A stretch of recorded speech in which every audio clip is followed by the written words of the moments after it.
বিসমিল্লাহির রহমানির রহিম। আসসালামু আলাইকুম ওয়া রাহমাতুল্লাহি ওয়া বারাকাতুহু। হ্যালো বন্ধুরা, আপনারা সবাই কেমন আছেন? আশা করি ভালো আছেন। আমিও আল্লাহর রহমতে অনেক ভালো আছি।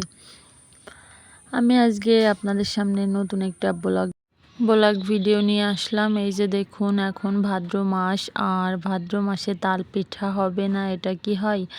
ভাদ্র মাসে গ্রাম অঞ্চলে সবার বাড়িতেই তাল পিঠার উৎসব চলছে। এখন এই সময় আপনারা গ্রামের বাড়িতে যে বাড়িতেই যাবেন, তাদের বাড়িতেই তাল পিঠা তো হবেই। দেখুন, আমার ছেলেটা বায়না ধরছে আজ 2-3 দিন ধরে, আম্মু তাল পিঠা বানাও, তাল পিঠা। তারপর আমি এই যে দেখুন, সকালবেলা তাল কুড়িয়ে নিয়ে আসছে গাছ থেকে আমার শাশুড়ি আম্মা, আর আমি সেই তাল সুন্দর করে ধুয়ে নিছি প্রথমে। তারপর দেখুন, তালের খোসাগুলো সুন্দর করে ছুলে নিচ্ছি আমার মেয়ে আর আমি বসে বসে। তালের খোসাগুলো সুন্দর করে এইভাবে ছুলে নেবেন। আর আমি এবছরের প্রথম আজকে তাল পিঠা বানাচ্ছি। এবছরে আমি আর একদিনও বানাইনি, প্রথম দিন আজকে এবছরে। আর ভাবলাম আপনাদেরকেও একটু দেখাই আমি কিভাবে তাল পিঠা বানাই। আশা করি আমার ভিডিওটা আপনাদের কাছে ভালো লাগবে। আমার ভিডিওটা ভালো লাগলে আমার ভিডিওতে একটা লাইক, কমেন্ট, শেয়ার করবেন। আর আমার চ্যানেলটি সাবস্ক্রাইব করে আমার পাশে থাকবেন। আর যদি ফেসবুক থেকে দেখেন তাহলে আমার পেজটি ফলো দিয়ে আমার সাথেই থাকবেন। আমার শাশুড়ি, আমি, আমার ছেলে মেয়ে আমরা একসঙ্গে বসে বসে তালগুলো সুন্দর করে খোসাগুলো ছুলে নিচ্ছিলাম আর গল্প করতেছিলাম। দেখতেই পারছেন তালের কালারটা অনেক সুন্দর, তালটাও কিন্তু অনেক মিষ্টি। এখন দেখুন, তালগুলো আমার সুন্দর করে ছুলে নেওয়া হয়ে গেছে। এখন এই তালগুলো আমি সুন্দর করে ছেনে নেব। আমি এই তালের ভিতরে একটুও পানি দেব না। অনেকে আছেন তারা পানি দিয়ে তালের ভিতরের এগুলো বের করেন, কিন্তু আমি পানি দেই না। পানি ছাড়াই তালগুলো প্রথমে একটার সঙ্গে একটা করে নিই। এই যে দেখুন, করে নিচ্ছি। আর এভাবে অনেক সময় এরকম করার পর এমনিতেই তাল থেকে ভিতরের তালের ইটা বেরিয়ে আসবে। দেখুন, আমার মেয়েটা পাশ থেকে হাত দিচ্ছে। আর আপনারা কে কে তাল পিঠা বানাতে পারেন না, অবশ্যই আমার বানানো দেখে আপনারা শিখে নেবেন। আর কে কে তাল পিঠা এবছরে বানিয়েছেন অবশ্যই কমেন্টে জানাবেন।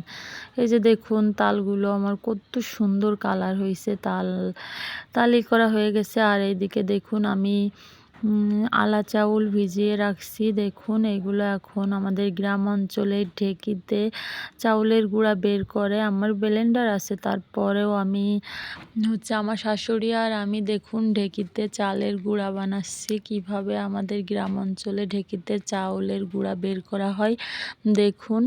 আমার শাশুড়ি আর আমি চাউলের গুঁড়া বের করতেছি, এদিকে আমার ছেলে এসে বলতেছে, আম্মু আমি চাউলের গুঁড়া বানাবো। তারপর দেখুন, আমার ছেলেটাও এখানে এসে দুষ্টামি করতেছে, কি সুন্দর বড়দের মতো দেখুন চাউলের গুঁড়া বের করতেছে। আর এদিকে তো যে যে তালের গ্রেভিটা আমি বের করে রাখছিলাম সেটা সুন্দর করে জাল করে নিচ্ছি। দেখুন, তালের গ্রেভিটা সুন্দর করে জাল করে নিলে পিঠা বানালে অনেক ভালো হয়। আর এদিকে আমি দুইটা নারকেল ভেঙে নিছি। এখন আমি নারকেলগুলা ভেঙে নেব, ভেঙে কুড়িয়ে নেব। দেখুন, নারকেলটা ভাঙতেছি, দেখা যাক নারকেলের ভিতরটা কেমন হয়। আসলে এটা আমাদের নিজেদের গাছের নারকেল, আমরা কিনা লাগে না। আর গ্রাম অঞ্চলে তো নারকেল, তাল এগুলো কিনে খাওয়া লাগে না, এগুলো আমাদের নিজেদের গাছেই হয়। দেখুন, গাছের নারকেলটা কত সুন্দর, ভিতরে দেখুন অনেক সুন্দর নারকেলটা। অনেক নারকেল আছে ভিতরে, অনেক কম শ্বাস থাকে। আর এই নারকেলটা আসলেই অনেক সুন্দর। আর এইটা দেখা যাক কীরকম। আমাদের গাছের নারকেল সবগুলোই অনেক শ্বাস থাকে, অনেক ভরপুর, একবারে অনেক সুন্দর। দেখুন এটা কীরকম হয়। আমার ছেলেটা বলতেছে, আম্মু আমি নারকেলের পানি খাবো, ওর জন্য পানিটা রাখা হয়েছে। আর দেখুন নারকেলটা কত সুন্দর। এখন আমি এই নারকেলটা সুন্দরভাবে কুড়িয়ে নেব। দেখুন আমি কিভাবে নারকেলটা কুড়িয়ে নিচ্ছি। এই যে দেখুন, কুড়ানি দিয়ে সুন্দরভাবে নারকেলটা আমি কুড়িয়ে নিচ্ছি। আসলে তাল পিঠা খেতে যতটা মজা, আসলে তৈরি করার আগেও অনেক কষ্ট করা লাগে। দেখুন তালগুলো সুন্দরভাবে তালের গ্রেভিটা বের করতে হয়। তারপর এই যে দেখুন নারকেল কুড়িয়ে নিতে হয়, চাউলের গুঁড়া করতে হয়। গ্রাম অঞ্চলে আসলে অনেকটা কষ্ট করতে হয় তাল পিঠা বানাতে হলে। এই যে দেখুন অনেক সুন্দরভাবে নারকেলটা আমার কুড়ানো হয়ে গেছে, আর আমি ডান হাত দিয়ে দেখাচ্ছি, ক্যামেরার জন্য মনে হচ্ছে বাম হাত দিয়ে দেখাচ্ছি। এই যে দেখুন নারকেলটা আমার সুন্দরভাবে কুড়ানো হয়ে গেছে। এখন আমি দেখুন তালের গ্রেভির সঙ্গে চিনি দিয়ে, নারকেল দিয়ে এই যে সুন্দরভাবে তালের গ্রেভিটা গুঁড়া দিয়ে মাখিয়ে নেব। এই যে দেখুন আমি গুঁড়া দিয়ে সুন্দর করে মাখিয়ে নিচ্ছি, আর আপনারা একটু শক্ত শক্ত করে মাখাবেন, যেহেতু চিনি দেওয়া হবে। চিনি দেওয়ার পর হচ্ছে নরম হয়ে যাবে। এই যে দেখুন আস্তে আস্তে নরম হয়ে যাচ্ছে। আমার শাশুড়ি আম্মা বলতেছে একটু বেশি নরম হয়ে গেছে, এর ভিতরে গুঁড়া দাও। তারপর এই যে দেখুন কত সুন্দরভাবে মাখিয়ে নিচ্ছি। এরকম মাখিয়ে নেওয়ার পর আরও গুঁড়া লাগবে। তারপর আমার শাশুড়িকে বললাম, মা আপনি দিয়ে দেন কতগুলো গুঁড়া দিতে হবে। তারপর এই যে দেখুন আমার শাশুড়ি আম্মা এর ভিতরে গুঁড়া দিয়ে দিচ্ছে তালের ভিতরে, আর আমি এই যে সুন্দর করে মাখিয়ে নিচ্ছি। সুন্দর করে মাখাতে হবে ভিতরে অনেক সুন্দরভাবে, যেন তালের সঙ্গে গুঁড়াটা মিশে যায়।